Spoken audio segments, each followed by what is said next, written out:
all sorts of other places. And we are live. Here we go. Somebody new. We're trying to broadcast through telegraph. I don't think they do that yet.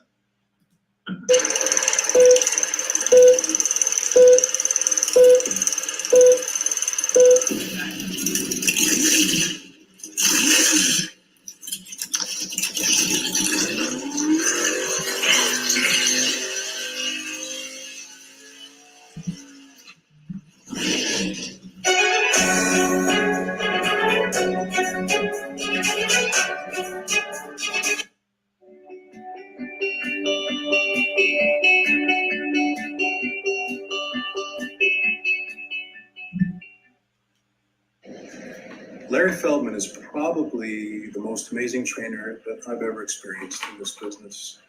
I've been in the car business now for 35 years. I've seen quite a few trainers, and a lot of them are pretty good. I mean, really, I get something out of all of them that I've seen, really. But Larry is in another class. I really mean that. His training is literally riveting. A little while back, I sat in on his first training that I ever sat in on. It was for new hires. I still remember, I'll never forget it. About 25 people in the room who had never sold cars before. And he started to do his training. And after 2 hours, I was in the back of the room and I raised my hand meekly, and Larry stopped what he was doing and said, yes. And I said, maybe we should take a break. And literally, I'll never forget it. All 25 people turned around, looked at me, and went, well, we're okay. And they turned back to Larry, and Larry looked at me and go, okay. And he kept going for another 2 hours. I wouldn't have believed it if I hadn't seen it myself. Since then, I've seen a few other of his trainings. I've hired people out of his classes. Some of those have gone on to management. I'm still in touch with them. I'm good friends with them. But I've seen some great salespeople come out of there. All I can say is, you got to give him a try. I've seen him literally, I've heard people tell me, and I've seen it, he changes lives. It's his class is free to the hirees, and I've seen him, interview people that really don't have, a chance of becoming a salesperson. And he said, just come to the class.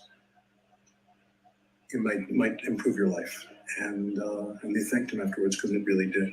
So if you can, give him a shot. You won't be sorry, I promise.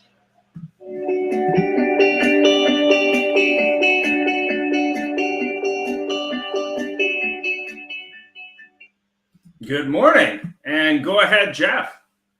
Well, I do have to say, Larry, I have a real problem with your little lead-in logo now, and I'm very upset. The Career Changers USA is very fine and dandy, but I'm sorry, but we met you in Canada. We set you up in Canada. You need to put Canada in there too, okay? No problem.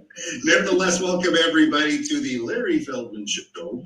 On the Auto Hub show here, I do like to start with a little bit of a disclaimer that the views and opinions of those of our guest, number one guest Larry, and then the bevy of people that are joining us to extol his virtues, are those of them, and may not necessarily be the opinion of ours or politically correct, although we have sat down with Larry and talked to him about that. If you want the actual details, please go to our website and take a look. And just a book recommendation, if you haven't checked out Larry's book, Inner More on Demons, maybe Larry can talk a little about it on the show, but definitely check it out. It's available, I think, on Amazon and elsewhere, wherever you buy books. And if you are going to be in Toronto for the Used Car Week, that's Canada's Used Car Week later this month, there's going to be a live panel on the 29th. Larry will be there in person. We'll be also broadcasting it. If you can't be there live, it's going to be a discussion on subprime, which should be pretty interesting. It's one of the largest used car conferences in Canada. Not big on a U.S. side, but probably 500 dealers, etc. in there. So let's get into the show. And this is a little bit on Larry. If you didn't know anything about Larry, maybe Larry can talk a little bit about himself. Sure. Well, first of all, before I say anything about myself, I'm really grateful for the people who decided to join us on the show. I haven't had the pleasure of meeting Sandy face to face, but a lot of the people on this show are just terrific people. They're They're very talented in what they do, but the reason I asked you to invite them was their attitude. You won't find a people with a better group of attitudes than the one that are on this show today. I bill myself, and a lot of people believe it or not, agree with me that I'm the best trainer and recruiter on the planet. Forget about Canada and US, on the planet. I like to tell you I'm as tall as Tony Robbins. I'm not. Other than my wife and my girlfriend, nobody will tell you I'm handsome. But I bring it every day. I'm glad I'm alive. I'm glad I'm breathing. Every day I do my best. I'm not interested in bullshit excuses or any kind of nonsense. Man, we're here. It's a gift to be breathing, and I bring it. So I'm absolutely thrilled. My story is simple. Like a lot of people, I wandered into a job that I wasn't sure about, car sales. I wound up destroying everybody in terms of I outsold them, I killed them, I sold way more cars. I wound up being a partner at the dealership. When we sold the dealership, I helped somebody recruit and train. They would have had to improve to be terrible. They were cynical. They didn't care about the dealers or the candidates, so I started my own company. That was in 2012. And along the way, I've got a chance to meet a lot of the terrific people that are on this show. I see Don Graff is on the show. Don, I spoke to your parole officer. We are going to be able to beat that record, okay? Well, thanks, Larry. Much appreciated. Joining us as nicely invited guests are the aforementioned Don Graff, who's the president of Don Graff Automotive Advisors. As I always say, in the greatest named town I could ever imagine, Bonita Springs, Florida. Don, say hi, and we've got a big group here, so extremely brief introduction. Hi, Don Graff, President Don Graff Automotive Advisors. We provide strategies to increase sales and profitability for car dealers. We believe in the 4 quadrants: people, visibility, processes, and finance. We believe dealers have problems in one of those 4 areas. And if my friend Larry isn't covering any of them, I'll be happy to help you with the other ones. Awesome. Thank you so much.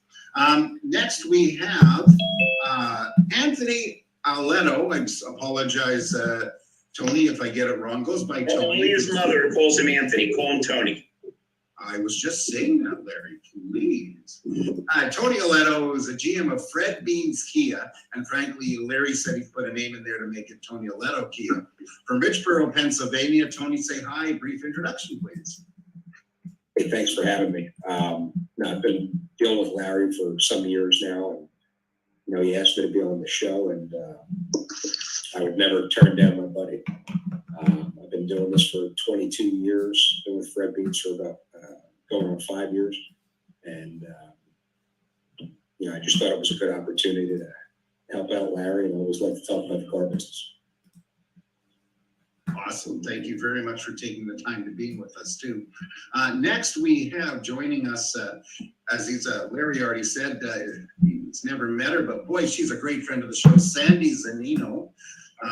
She's from somewhere in Florida, but judging by the background of her, she's a little further north. Sandy, say hi and tell us where you are and a brief introduction. I am. Hi, everybody. It is such a pleasure to be here again. I get to say again. The Auto Hub show is always a lot of fun. I'm in Baltimore, Maryland at the moment. So it's beautiful weather, and I hope you all are enjoying some great weather too. So, but I live in Sarasota, Florida, and from Sarasota, Florida, I help car dealers protect their profits, and also to help them build a culture and an organization where their new recruits will want to stay. Awesome. Thank you so much. Next, we have with us here Harry Wilner, very interesting gentleman, who is a GM of Fleetway Leasing and Sales in Bryn Mawr, Pennsylvania. However, he's the self-proclaimed sidekick to Larry Feldman.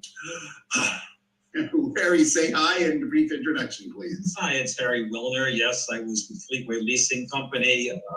We leased mainly to the rental car industry, and for a number of years, we were the Highline used car leasing company. Had a portfolio of $50 million, and we decided to retire finally. Larry, who I've known for 30 years, dragged me out of retirement. and I'm not his sidekick. The federal marshals hired me to make sure he stays in the bounds that he has to stay. He does have a band called the Real Fugitives, so use it for your imagination that day. Thanks for having me, guys. It's always a pleasure to be here. Thank you so much. We're going to get started on the questions, but I do want to acknowledge the other people tuned into the show. Some of our great friends. We have our little friend John Kostakos, who's trying to negotiate stairs with his phone. We have Stephen Granger joining us, I still think from Austin, Texas, unless he's become big and gone to New York City. Matt, David Long, who might be doing what he always does best, tuning in from us for our show anyway on his drive into work. Janice, Stan, Joe, Tom, and Matt. So thank you very much. Ian, please go ahead with our first question for Larry, which you won't answer. What draws people such as yourself to be fans of Larry? So why don't we start with someone other than Larry? Let's talk with Tony on that. Well, that's an easy question for me. Larry, in this business, I've done with a lot of training. I've done with a lot of different companies. What really makes Larry different and draws real car people towards Larry is his connection with them. You know, he's done it. Most of the trainers, I'm sure, we hire today, if we told them to go out on the floor and sell a car, they'd probably, quit, or they would just, give some excuse why they couldn't. Larry, I have no hesitation to send him out and talk to a customer and know that he would give him a great experience and do everything that he trains. So me personally, when I go through any type of training in my career, I always want to respect that person as a professional. So it's, for me, that's the really draw towards somebody like Larry's. He's been in the business. He knows the objections. And it's not just about overcoming objections. It's eliminating them before they start. And that's, where me and Larry really hit it off. And, just a mutual respect from two people who are good at what they do. So I think that's very important, whatever you're doing, is that you have some real life experience with them. And that Larry certainly does have. Fantastic. Thanks for that. John, I mean, obviously we were just in Edmonton with John and Larry, and John's actually represented a lot of different trainers over the years. Maybe you can give us some thoughts. You're muted, just so you know. You got to unmute, John. Either that or say some flowery sign language about me.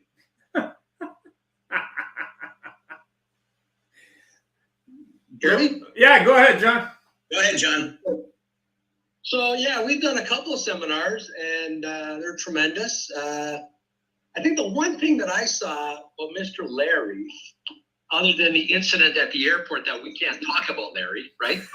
Absolutely. That was incredible. But his ability, like at store door, we did some store door visits on the Monday before the seminar, and like I have never seen anybody be able to connect with a group of people like Larry did. And like he can be talking one day, like he can have a conversation with anybody. You can throw him into the room with the president of the United States. He's going to get his attention. They're going to be laughing. You can put him in the room with a nun, get attention. You can put him in the room with bikers. Doesn't matter who it is. He's able to really connect with people because he loves people. So that's, I witnessed that with my own eyes. It was really tremendous. Fantastic. Really tremendous to see. And yeah, so that was really fantastic. Cool. David, did you want to comment? David Long? Yeah. Yeah, of course. I'd love to. I'm in charge of Larry's fan club, which makes me the #1 fan. And Larry does a lot for the Hansel Automotive Group, and I'm incredibly grateful to everything he does. But most importantly, I just love how he connects with our team members. I love how he screens applicants. I love how he only puts people in front of me that are worth my time. But I am a total fan, and I'm excited to be here and listen. And I'm glad to be here on the Auto Hub show with a lot of my very, very good friends. And I will listen for now until asked a question. Fair enough. Who wants to go next? Let's see. Joe, did you want to comment? You're muted. Sorry, trying to work and listen at the same Well, time. that's No, all good. Larry's awesome. If you haven't read his book, go get it because you're an inner moron demon if you don't. And it's phenomenal. And, you know, I've only known Larry a short time, but he's already had a tremendous impact on my outlook on just the car business in general. So excited for the show. Cool. I got to say something. This is like being at my own funeral. Everybody's saying nice things about me. The only thing my wife isn't clutching the draft from the insurance company. Sandy, you got any thoughts? I know they're probably going to be more conservative. Go ahead. Why would you think that they would be more conservative? Go ahead, I Sandy. mean, you have, yeah, I mean, Larry hasn't met me, but you have definitely met me. I can't, and really, I am after sitting here listening to the eulogies pre Larry. Thank John.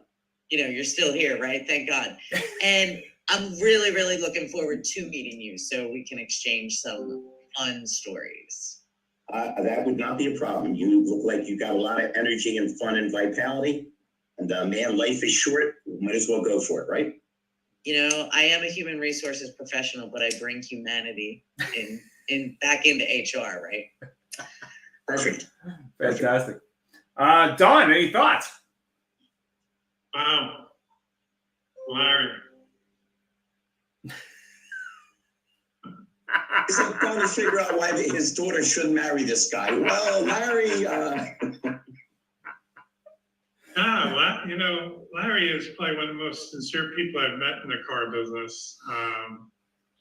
Certainly. And he is also one of the most supportive people. We've talked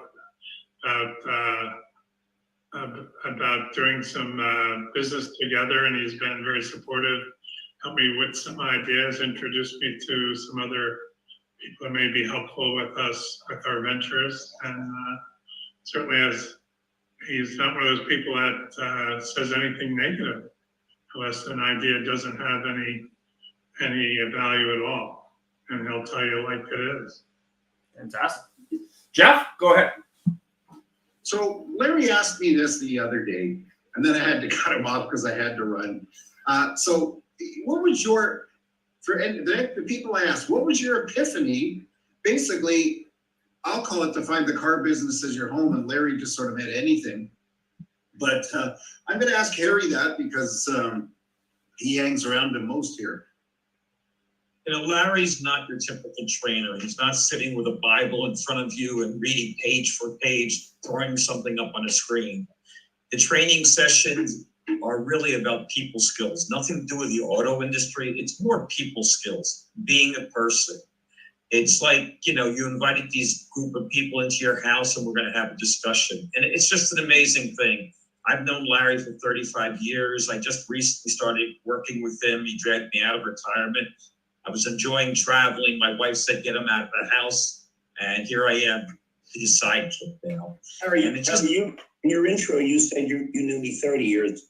Now it's 35. Why is it with car salespeople, the number always continues to go up? I'm not quite sure about that. We start high and go lower, though. Okay, all right. I guess that's reasonable. So by the end of the show, you'll be at what, 10 years?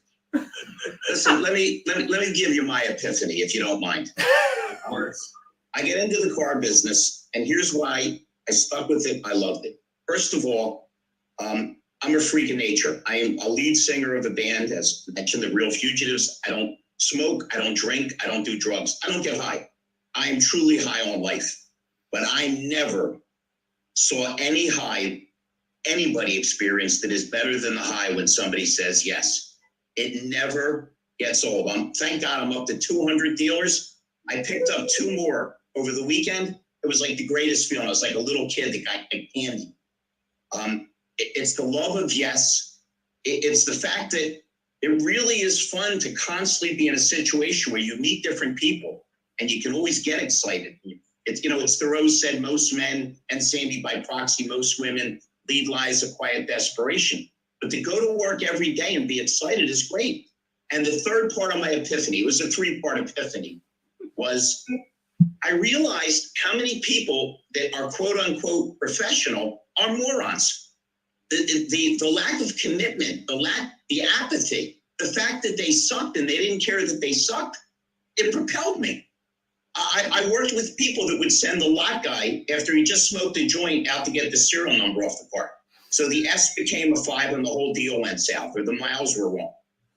I didn't make a mistake in 11 years and I averaged 31 and a half cars a month. I'm not that smart. I just didn't want to do a deal twice. Tony will tell you I'm out of my mind, but Tony, have I ever given you a phone number that wasn't perfect? Never. You don't even have to answer, Tony. Just sit there and go, answer. I got this now. Not complicated, but I'm going to throw one more thing and then I'll shut up. I'm so enjoying the guy that came on early, who hopefully is on, he was having a computer problem, is Tom Backer. And I met Tom Backer because I got involved with the Prestige Group. And they had these giant mausoleums. They had them in Ramsey, New Jersey, giant BMW, Mercedes. And I killed them. And they said, would you go to Stamford, Connecticut? And I figured, hey, Tony, I figured I got a shot at meeting Keith Richards. I'll definitely go to Stamford. And I wound up at Prestige, and you heard that story. Well, Tony, you love me, but I think Backer loves me more. I have never, this guy pays his managers to come in on a day off so he can come to my class every time. And one day I'm in my class, and a kid stands up and says, Mr. Feldman, you look pretty smart. So the only time in my life I was self-deprecating, I said, well, I don't know how smart I am. He said, what book should I read? I get asked this all the time. Now, I could have mentioned Carl Sewell, right? Great book on excellence, or Tom Hopkins, or certainly the late great Zig Ziglar. But I honestly think the path to anything doesn't have to be a direct path. And I wanted to tell the kid, why don't you read Truman by David McCullough, which won the Pulitzer Prize? Why don't you read the damn Bible? Because every fictional, non-fictional, every story, every joke, if you go backwards, somehow comes from the Bible. There's so much wisdom in it, whether you're religious or not. But I didn't want to do that. And I always like to amaze Tom Backer. We've become best buddies. Same thing with David Long, Rhonda, Don Graff, my buddy Joe Caruso from that crazy state of California. So I pulled something out of my wallet, and I'm going to read it to you folks, and then I promise I'll shut up, but don't hold me to that. I said, here, you ready, my buddy? You got your pen? He says, yeah. This is from a rabbi, okay, Dov Ber, the Mazid of Meserich. He said, in the service of God, or David Long, in the service of selling more cars in your community, in the service of God, you can learn 3 things from a child and 7 from a thief. From a child, you can learn to always be happy, 2, to never sit idle, and 3, to cry for everything you want. This is even better. From a thief, you could learn 1, to work at night. 2, if you can't get what you want in one night, to try again the next night. 3, to love one's coworkers just as thieves love each other. 4, to be willing to risk one's life even for a little thing.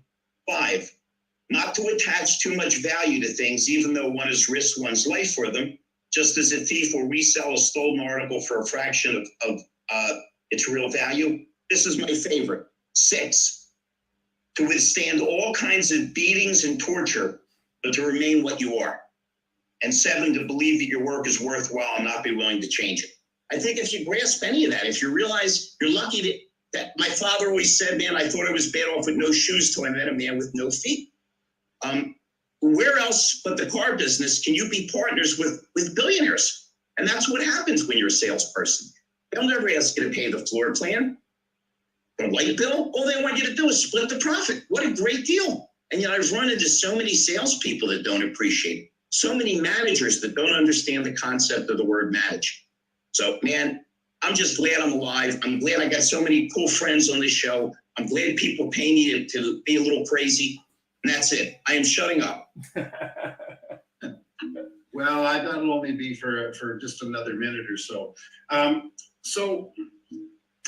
Tony, other than your epiphany of bumping into Larry somewhere, what was your epiphany to find your path?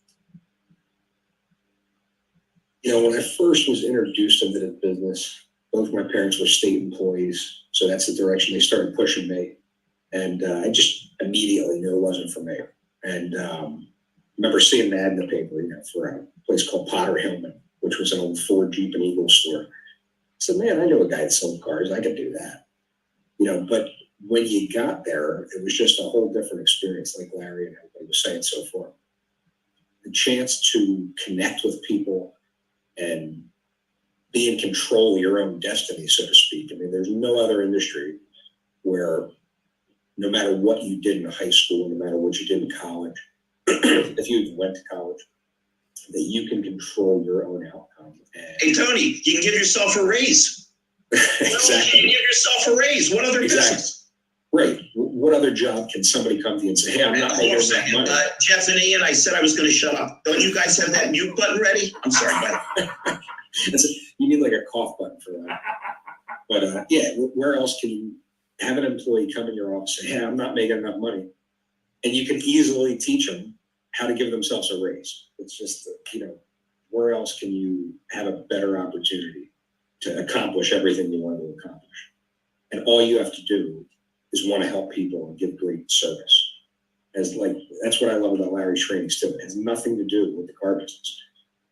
You can come out of Larry's class and be better at Chick-fil-A or better wherever you work. It has nothing to do with the automotive industry. It's just customer service and helping people. hey, do me a favor. Ask my two buddies from California, because Joe Caruso is just an incredibly good trainer.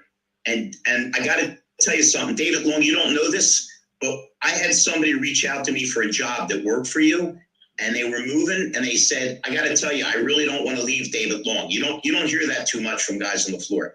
So I mean, let's get everybody, but could we hear from David or Joe, whoever wants to go first? What was your epiphany? What was your moment where it flashed in your eyes and you said, and this is me? Joe. As far as getting into the car business, Your epiphany, when you knew this was for you. I was 9 years old. I sold my first car when I was 9 years old.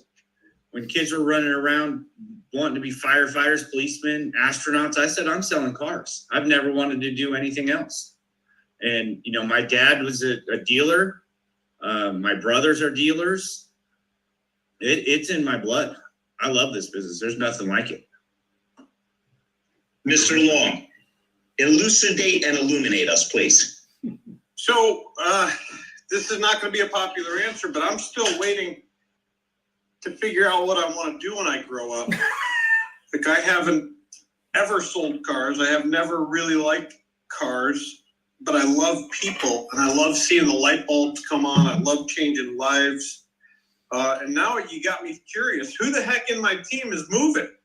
That's all I want to know. Now I can't think about anything but that. I'll tell you what. I'll tell you offline because I got to talk to you anyway. I got those 3 managers I'm interviewing. Hey, David, let me throw one thing, and I know I'm back to not shutting up. John Kostakis, who's an unbelievable promoter, said I shouldn't tell the on-air Canada story. And my publicist, Rhonda's on him, we give her a stroke. I'm telling the damn story anyway. Because I think it encapsulates what makes every one of you great and what hopefully will make me great. David, I go to Edmonton, and I get there. I meet 20 dealers. I swear to you, we put every one of them in our back pocket. They loved us. They weren't used to the craziness. I gave 2 seminars, 3 hours and 15 minutes. I had to throw people out of the room. I'm thinking, man, I'm rocking. I go to the airport at 4 o'clock in the morning. I want to get home in the middle of the day because I got tons of things to do. And the lady says, do you have your negative COVID test? I'm like, I didn't know I needed a negative COVID test. Welcome to Canada. Go right down to that room, about 100 yards down. They'll give you a test, and we can be up. So as I'm walking, I think, I feel great. Well, it would really be wild if I had COVID because I'm in Canada, and Canada is not a free and easy country. No disrespect to my Canadian buddies, Jeff and Ian. And I take the test, and it's negative. It's positive.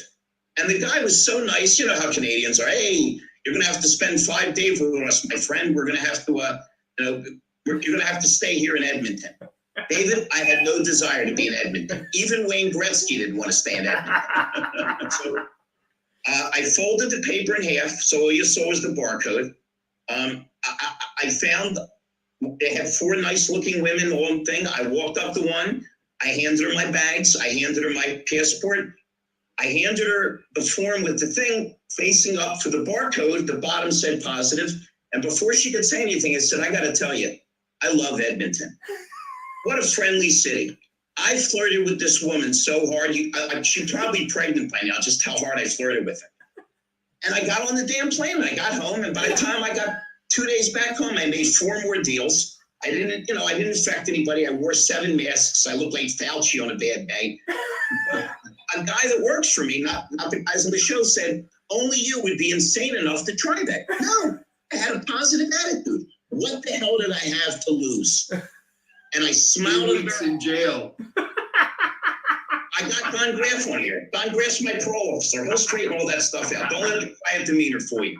So I know I'm a little insane, but at least I didn't start cursing or moaning or hollering. Let me talk to Trudeau. And I said, what do I have to lose? Listen, David, I outsold everybody you ever saw. Our store did 150 cars a month. I did 31 and a half of them. My grosses were the highest. My CSI was the highest. There's nothing special about me. But the idiots I work with, when you pulled up in a car, they already figured it was too old. It was too new. You were wasting time. They knew you weren't buying. Everybody that I walked up to knew that I was going to sell them and that I was smiling at them. I was energetic. I say it in every class. If you're all adults, if you're sick, you call the doctor. But if it's your baby, okay, if it's an infant, if it's a dog, it's scary because we can't fix something until we know what's wrong. And every one of you goes home to somebody, and when you're having a rotten day, they say, what's wrong? You say nothing, but they always know because it's all over your face.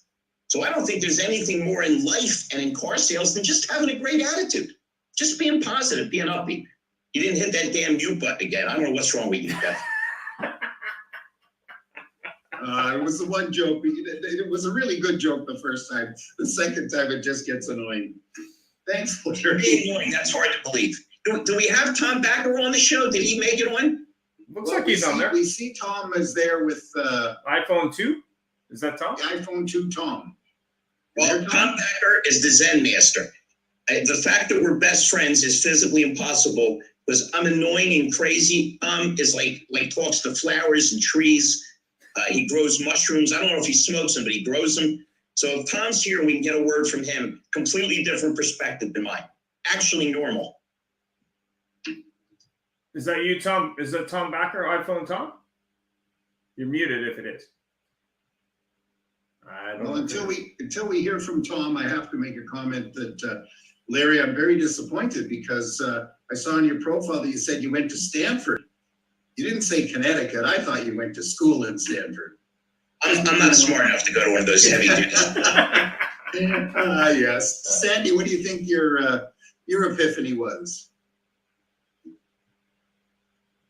That's an interesting question. Actually, I felt like many people, I fell into the automotive business.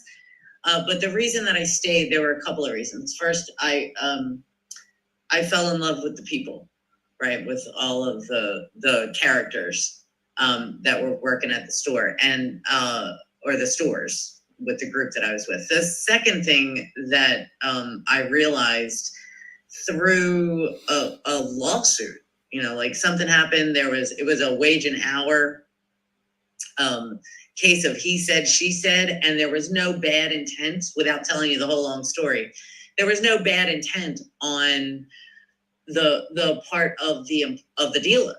It was one little thing that somebody didn't know, right? And later on, that employee went back and went to the Department of Labor, and it was a shock to everybody because we were like, what?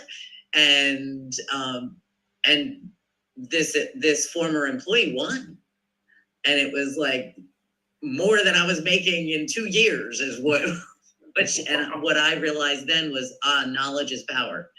And if I learn and do these things, I can make a difference, right? On both sides.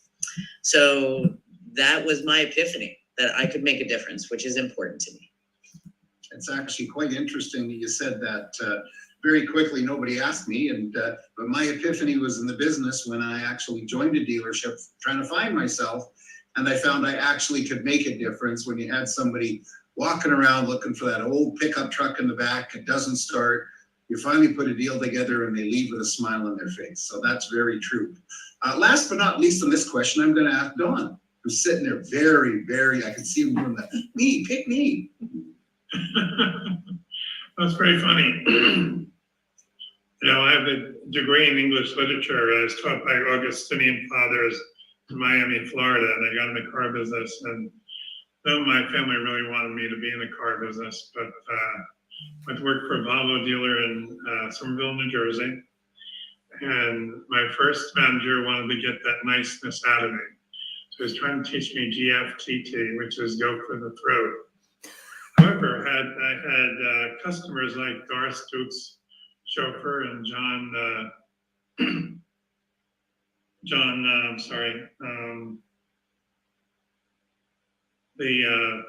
some bankers and some congressmen and stuff, and those were kind of people who were attracted to me, as well as blue collar people.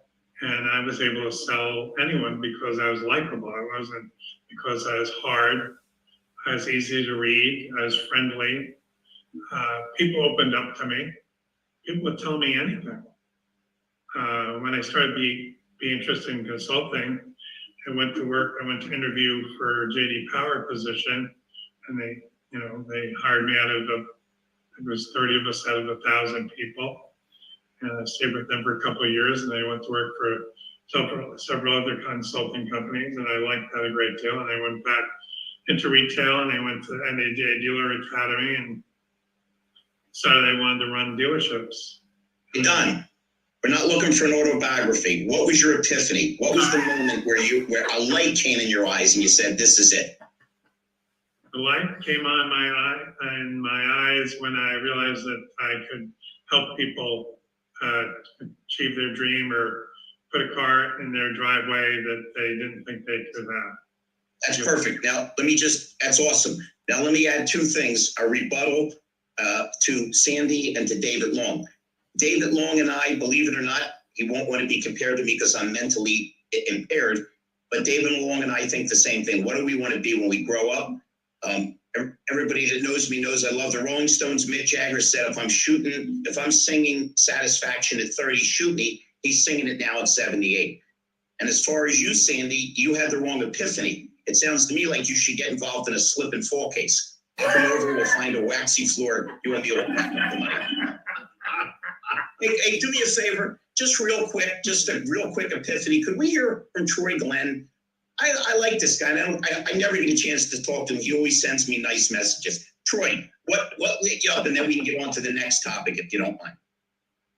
If we're talking about epiphanies, I'm like Sandy. I fell into the business as well, but I've been a car guy my whole life. As a kid, you always loved the sports cars and the muscle cars and all that stuff. And I was selling clothes, and it was okay. I worked in hotels for 15 years, and it was okay. But as soon as I got to walk into a car dealership and see all the activity, and as you guys said, meet all the characters and the maniacs and the crazy people and the customers, I was hooked. The man found his passion. All right, guys, I just didn't want to leave Troy out. No problem. Well, if we're not going to leave anybody out, Stan, seeing as how you put a little comment there that you're in a project with, and we don't really want to know what it is, but what was your epiphany? Stan, sure. Hey guys, sorry, I'm driving, so, but thanks for having me on. My epiphany was 20 years old, right in college, moved out on my own. My parents moved to another state, and I took a job selling cars. And first two cars I sold a week after training, first down the floor. First one was to a fresh ups I took. Second one was to his brother. He brought me a referral and realized I made over $1,000. And I was like, okay, maybe this is what I should be doing. And then months later, I'm in history class in college, and I realized I just made more money last week than my adjunct college professor teaching me about Abraham Lincoln. And it got me really in love with the car industry. And I just made a career out of it. And I'm almost 20 years in, and I refuse to leave it. I love what I do. That's great. Thank you very much. Ian, let's get to another question. Yeah, we got some comments from YouTube and from LinkedIn. Brooke wanted to say that she loves you guys, and I'm not sure who Can of Soup is, but Larry's the best. So next topic. Why should dealers outsource recruiting and or training? Because I know that a lot of dealers think they can train their team. Larry, what do you think? I think that if your accountant, your controller is also your used car manager, you're screwed up at both spots. Training and recruiting are full-time things. Now, if you happen to have some managers that are really good at training, okay, listen, Zig Ziglar said training's like bathing. It doesn't last. I recommend it every day. But recruiting is a very time-consuming thing. And I'm not tooting my own horn. We're dedicated. I think if you ask any recruiter what they do all day, there's a lot of calls. It's chasing a lot of people. So I think it's a detriment because if you are doing your own recruiting, you're not desking a deal, you're not talking to a customer, you're not taking care of business. And as far as the training, hey, if you're a terrific trainer and you can keep it in-house, keep it in-house. But I never forget going, and I won't say any names in this one, going to training. And I came back and I said to my GM, I was just a lowly salesperson. I learned a bunch of stuff and he said, quote, we're not going to mess with that crap. We're going back to what we always do. So it's like everything else. If it's process, everybody has to be involved. If 5 people are rowing and one's rowing the wrong way or the other way, you're going in a circle. So, sell cars, keep your service department popping, call Larry Feldman, let him handle all your recruiting and service and sales training needs, and it's easy. Fantastic. Tony, what do you think? You're muted.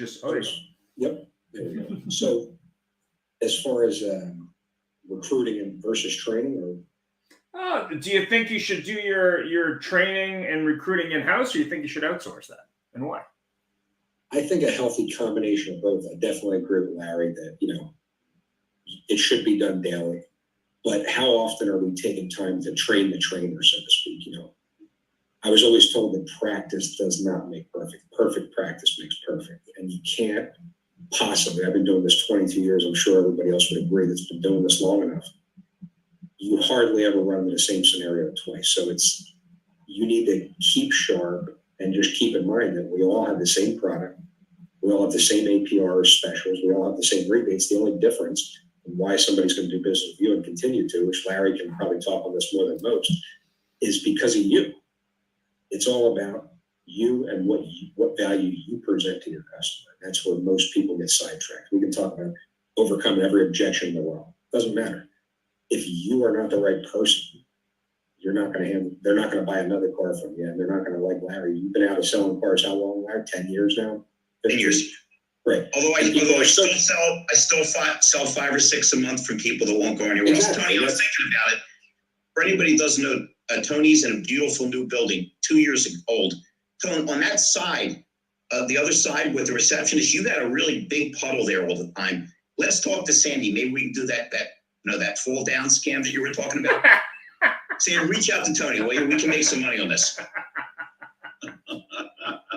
We got cameras on every angle. So. Sandy, what's your thought? She's in on the scam. What do you mean, what's her thought? She's all in. She's in Baltimore. Do we have some kind of bias with Baltimore? Well, my all-time favorite songwriter, no disrespect to Bob Dylan, is Randy Newman, who actually wrote a song that the Chamber of Commerce is still mad at called Baltimore. Man, it's hard just to live. That's all. I'm just saying anything. I went to Camden Yards. I get it. You don't get mugged, get your car, you're lucky. Everything's fine. I love my city, man. Look, now she's getting defensive. Hey, I didn't beat you up for that jam. Don't start any trouble. I can always go back to David Long. He's from California. Okay, so I've always started trouble, and I'll probably start a little bit of trouble with my answer for this question, really, because I think it's neither. I don't think it's training or recruiting. I think that organizations need to step back a little bit, make sure you have a really clear mission, vision, core values, and that is articulated throughout the organization. You should be able to walk up to any of your employees and say, what are our core values? How do we do what we do? what is the way? So Sandy, you're saying we really don't need recruiting or training. It's been a That is pleasure. not what I having you on the said. show. Enjoy I'm gonna ask you to Baltimore. listen. I'm gonna ask you to listen to the words I say. So what I said was that you should step back, Yes, ma'am. right? Step back first. And while you do that, build a value proposition that is gonna be attractive for the candidate pool that we have. And diversity, equity, and inclusion a strategy should be included there. And I'm gonna point out our screen right here, right? We have and Rhonda, I'm not gonna count you because you're Larry's publicist, right? I want a publicist. That sounds like fun. So we've got like 15% women representation on here. There are 50% women in your candidate pool and in your client pool. Sandy, I'm gonna shock you. I agree with you because it is. I own the store. It is expensive to replace people, and absolutely the best thing is to keep them. And as far as women, you don't have to tell me. They listen better. They build rapport better. The best service writer I ever had was a woman. Women are better at this than men. We just have to get over some of the hurdles that it's perceived as a boys' club. Well, I agree, and I think that, there's a saying about if you keep doing what you're doing, you're going to keep getting what you're getting. Yeah. And so that for me requires, in order to retain, because it's the retention for me, before you can start on training and recruiting, right? You got to have something where people are going to stay. And turnover in just women has always and remains, particularly in sales, very, very high. Right. So I'll leave it at that. Keep doing what we're doing. We're going to keep getting what we're getting. Yeah. David Long had a comment there. He had his hand up. Go ahead, David. So to answer that question from my perspective, why do you need somebody for training and recruiting? Charlie Brown's teacher is why. Like, I have companies all around the planet that hire me and pay me crazy money to train their teams, yet my training eventually, because it's so often and so frequent, turns into wah, wah, wah, wah, wah. And my team needs to hear a different voice and a different perspective in order for them to connect all the dots. And then the recruiting piece, well, I've done that for years. To Sandy's point, keep doing what you're doing, you're going to keep getting what you're getting. And, we track every single day how many contacts, how many appointments, how many interviews, and how many hires. And when that's not working out the way you want it to, you got to go outside of yourself for help. And that's where Larry came in. And those are my comments around those two things. And I hear, thanks, David. I hear Rhonda and maybe Janice has some comments. Go ahead, Rhonda. You're muted. Okay, well, I'd like to say this. I think that every organization needs some kind of structure in terms of a employee handbook or something that basically defines the culture of the organization. But I have in my long career, and as you can see, do a gold watch and I'm still waiting for it. I have definitely been sitting through training sessions for various subjects, mostly marketing because that's my field. I have napped during them, fallen asleep several times. And then I sat through one of Larry's training sessions and he had 20 some people in a room. You want to talk about diversity. There were people who just got out of high school or didn't make it out of high school. And there were people who were in different businesses, after 10 years of experience, and every single one of them was engaged. And I think that that's not something you can get from just somebody in your dealership necessarily. I think you need a professional for the training sessions, and that's what, and not just because I get paid for it, but that's what Larry does. You just don't get to see people have everybody's attention, have everybody's laughing or everybody interested or everybody not sleeping in a room like that, which very often happens in training. So I think it's a combination. Fantastic. Janice, did you want to comment? I mean, you've been in training for a while, but you also have your own business and you're a woman in the car business. Not to say that makes huge difference, but Wait, she's a woman in the car business, then she has her own business. Go ahead, Janice. Hey, guys. Oh my God, I don't think I have this thing flipped around the right way. Guys, we got you. We can hear I you. want to see my face. But is that an employee termination letter on your screen? One thing while she's figuring this out. I'll show you. How about I show you my Chrysler professional member thing? All I was gonna say is I believe the constant training. I so believe that, and I think I think dealers make the mistake, and we've all seen it before. They just put somebody at a desk and they don't give them any training, and then they expect success. So I love training of almost any kind.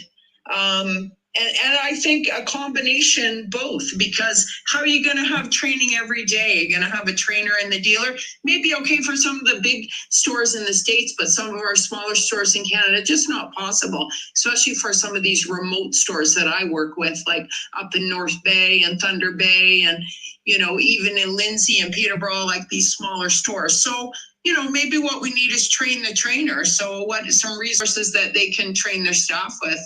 And I was just going to tell you guys, I'm going to give you a quick example of what I'm still hearing out there. I was in a Nissan store, spent the day with a girl, brand new. She's been on the job 3 weeks and was doing all email and all text and hadn't made a phone call.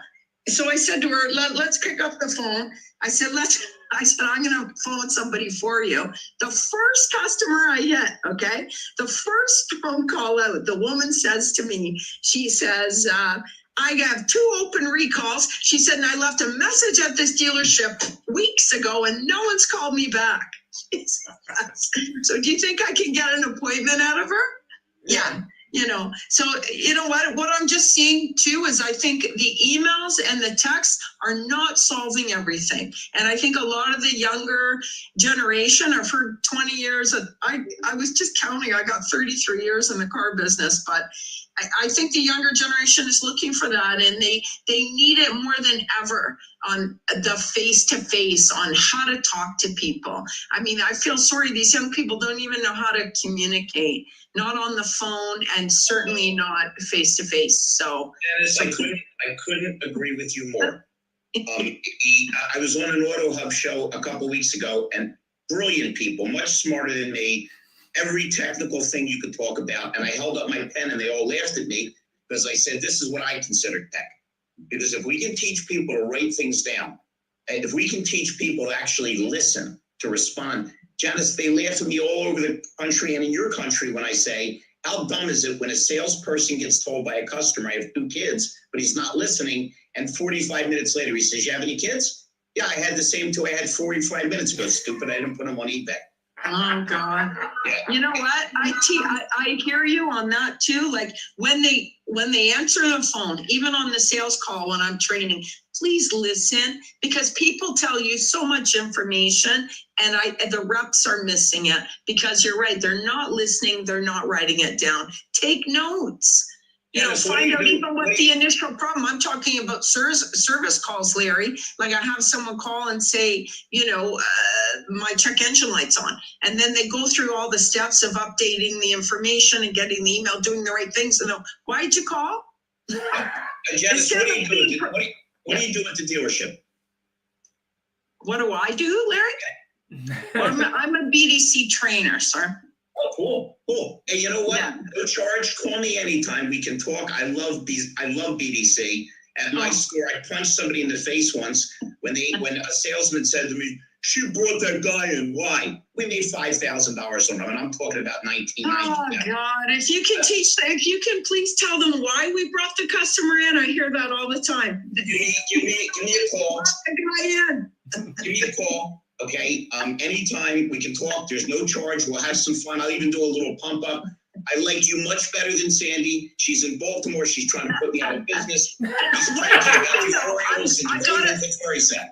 I have to side with Sandy, though. I'm so disappointed. Okay, I have to side with Sandy. And if anybody thinks the car business is not male dominated, is lacking diversity, go on a couple of websites and check the My Team. Okay, go look.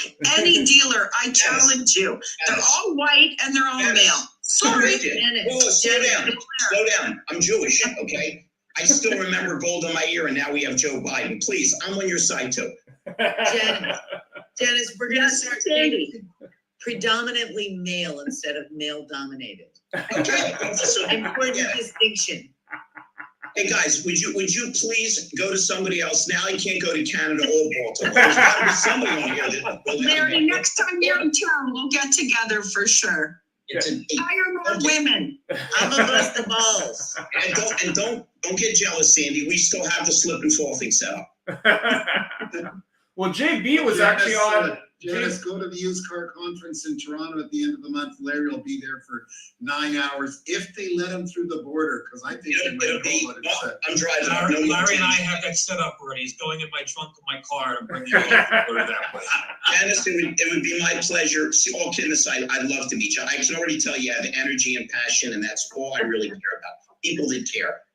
All right, I'll see if I can come to the used car week, you guys in Toronto. I definitely want to see you, Ian. So. Yeah.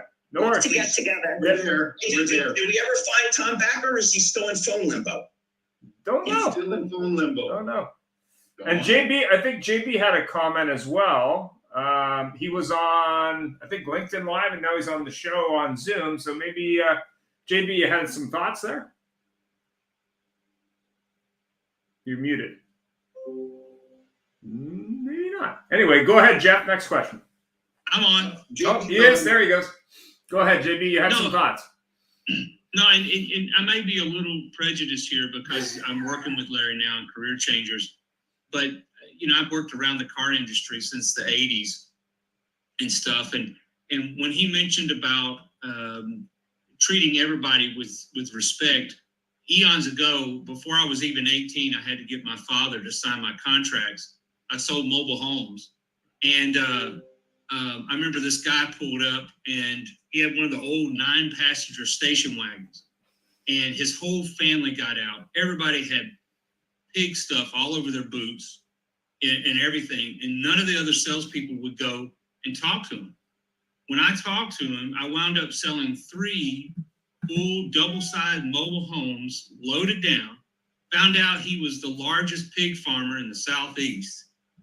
And he bought, all 3 of his boys were getting married, and he gave them land and put their mobile homes on there until they build their own houses. And so, you know, this was in the 80s, right? So I walked away with almost a $20,000 check just from that one sale. And that really stepped Cardone and Tony Robbins better back up. I got a guy that can sell mobile homes to pig farmers. There you go. And so, and you know, as much as I think I know, in just a few weeks with Larry, I've learned even more. Wow. Well, thank you, JB. By the way, JB is another guy, just the most outstanding attitude. No matter what it is, I can help you with that. He's not the kind of guy you have to ask. He volunteers, he jumps in. Man, what an exciting addition to our team. Guys, is there anybody else? Because we got so many damn folks on here, and boy, it's great to see them. Is there anybody else we haven't spoken to or haven't gotten an opinion from? Plus, I'm so good looking. I'm out of here. He's working with me one day. He's already crazy. Go ahead. While we're waiting for somebody else to speak up here, I did want to make a comment. Go ahead. Steve and I had the pleasure of seeing Larry in action in Edmonton. And what was very interesting, it tells us there is hope in the industry. In 2 seminars, approximately 175, 200 people, my amateur thing, because we both did check-in for it, was about 20% of them were ladies. I'm not going to say women, they were ladies, because that just sort of tells the whole thing, or female. 75% were diverse. Now, Canada's a little bit different than the States. Edmonton is more like Dallas or whatever, but there was a huge group of different ethnicities and everything in there. And the only person that I did not see engaged watching Larry, like their eyes fixated on him, and in fact, Miss Larry jumping up and down on the chair, was a sales manager who was in the back sitting on his laptop, probably 40-something, early 50s, busy ordering his cars or doing something else. And you could tell he was there because the boss told him he had to be there. So that's my 2 cents on that part. Anybody going to comment on this part for Larry? GRH04, whoever you are, have you got an opinion? I'll move right along then. Final question here, and we've got about another 15 minutes left in the show. If you had to pick one, Larry, what's the most effective plan to achieve success? Training or recruiting? Why is that? The only reason I'll say training is obviously the concept of recruiting is finding the perfect person. But if you take the greatest person, the most perfect candidate, and you put him in a situation that Sandy was talking about, she was 100% correct, where there's no process, where there's no culture. It's the old bad boss that you do something great, and he goes, "How time you did something right," instead of hugging you and giving you a high five. But I think if you don't train, if there's not a push to explain what we're doing and how we're doing it, and role play and practice when things get tough there. I'll say this really quickly, but I mean it. When I get young guys in my classes that are football fans, I explain to them that ESPN has worked their brain because all they see is Bill Belichick, and I swear, I got it on tape that I said before Brady left that we'll know how great Belichick is when Brady's not there. And they don't know that the greatest coach ever is Vince Lombardi. Because Vince Lombardi took a team that was 1-10-1 and made them champions. They won 5 out of 6 championships, including the first 2 Super Bowls. All Lombardi was about blocking and tackling. He ran plays that everybody knew were coming, but nobody could stop them because their process was perfect. So if I have to veer on one, it's training. And I have no dog in that hunt because, hey, I get paid well to train, I get paid well to recruit, but I think training is the more important in my humble opinion. Perfect, thank you. JB's got his hand up, so we got to hear from the man that sold 2 double wides to pig farmers. JB. I knew y'all'd like that.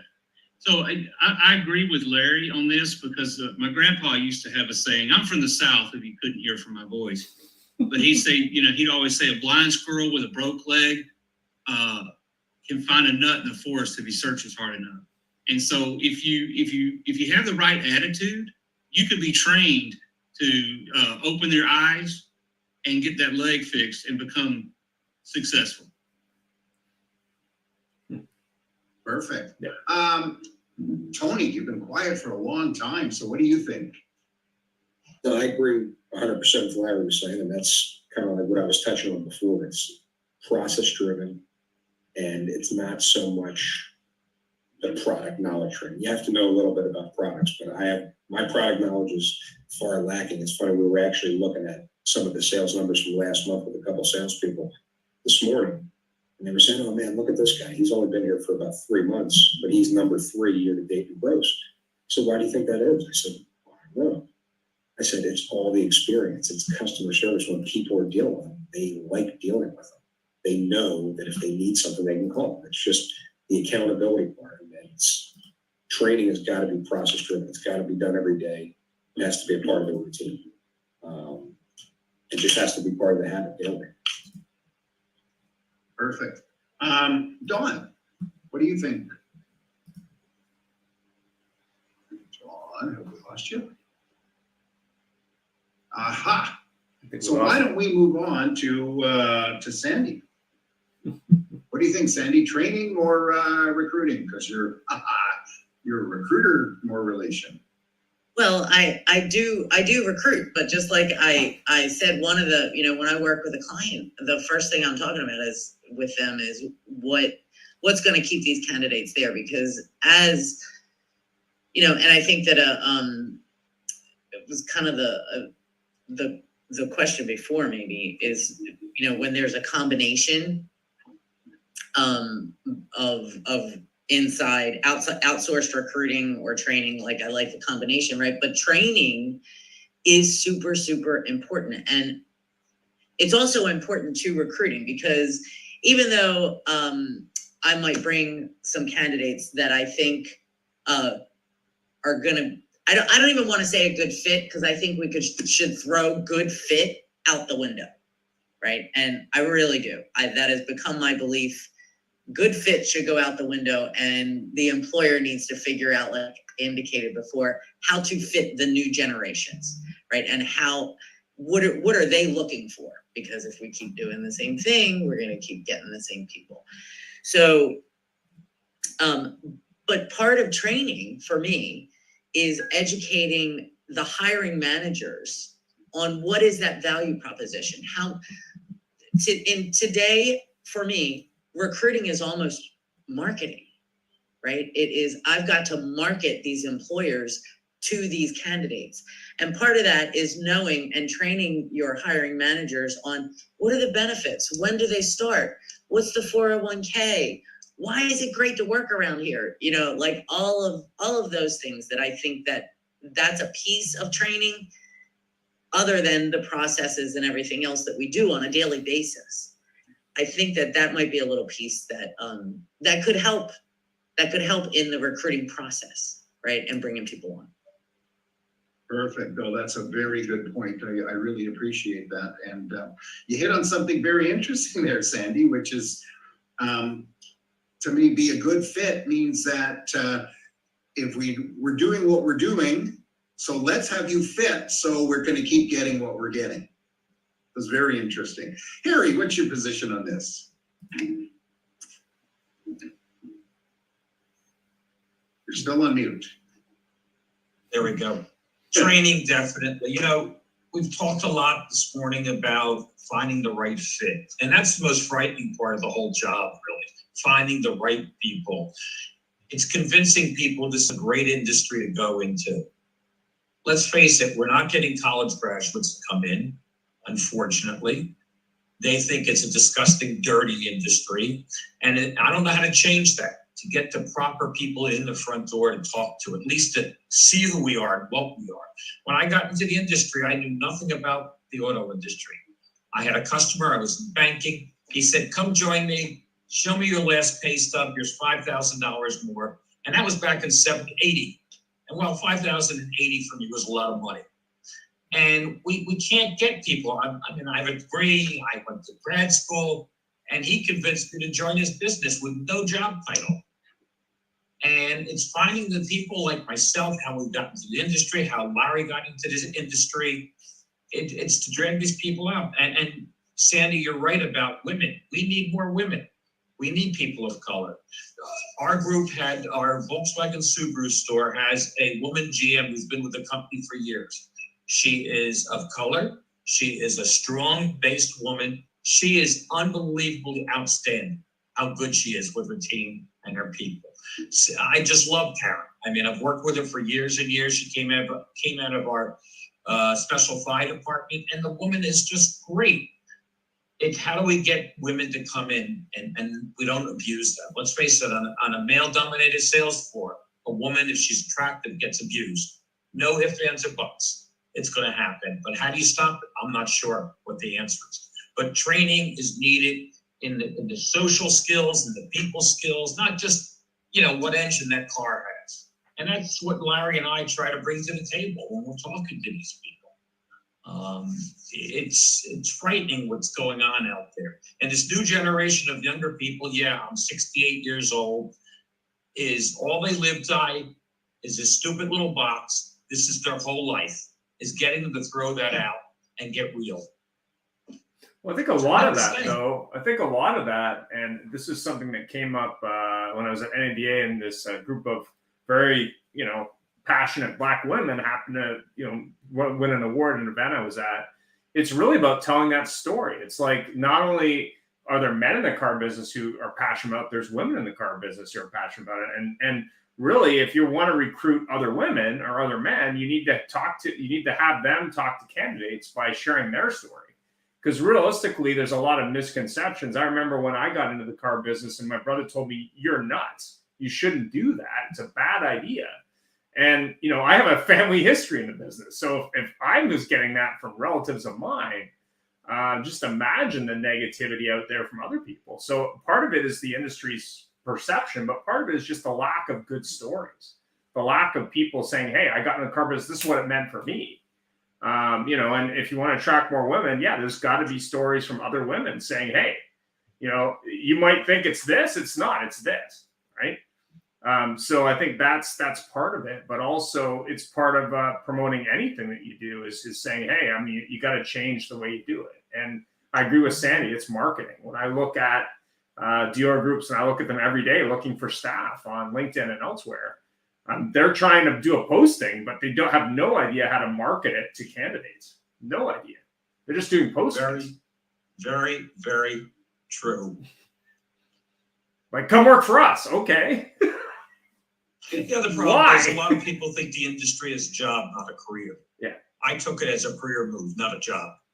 And if you're not going to take it as a career, you're not going to be successful. I never took a sales up off the floor, but many months I had more sales in our group than anybody. And I never took a sales up. But I carried a business card and it could be sopping wet in my gym pants.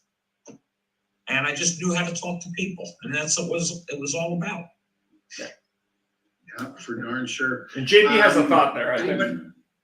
Anybody else want to make a comment? We're running out of time, and we want to hear anything from anybody quickly.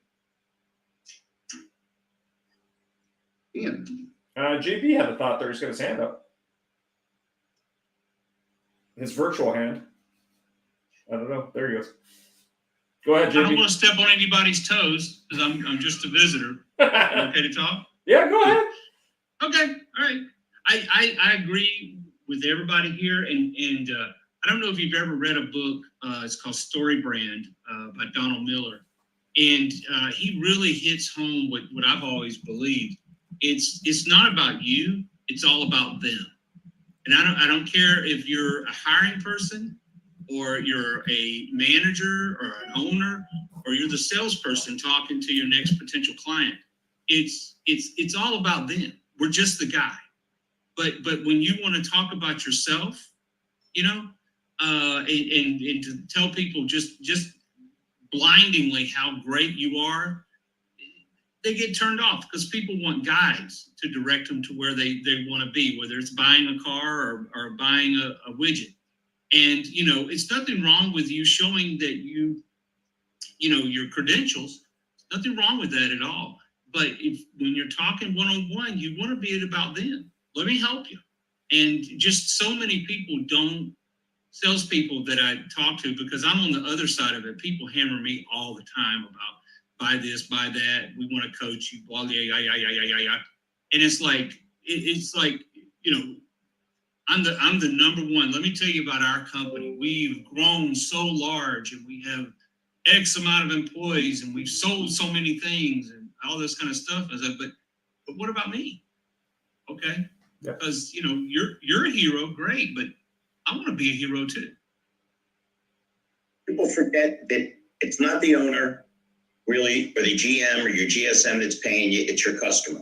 The dealership is the middle person handling the money, and they are not annoyances. They're annuities. Because if you treat people properly, they bring back their friends. They refer countless people. It all starts with our attitude. And Sandy's right.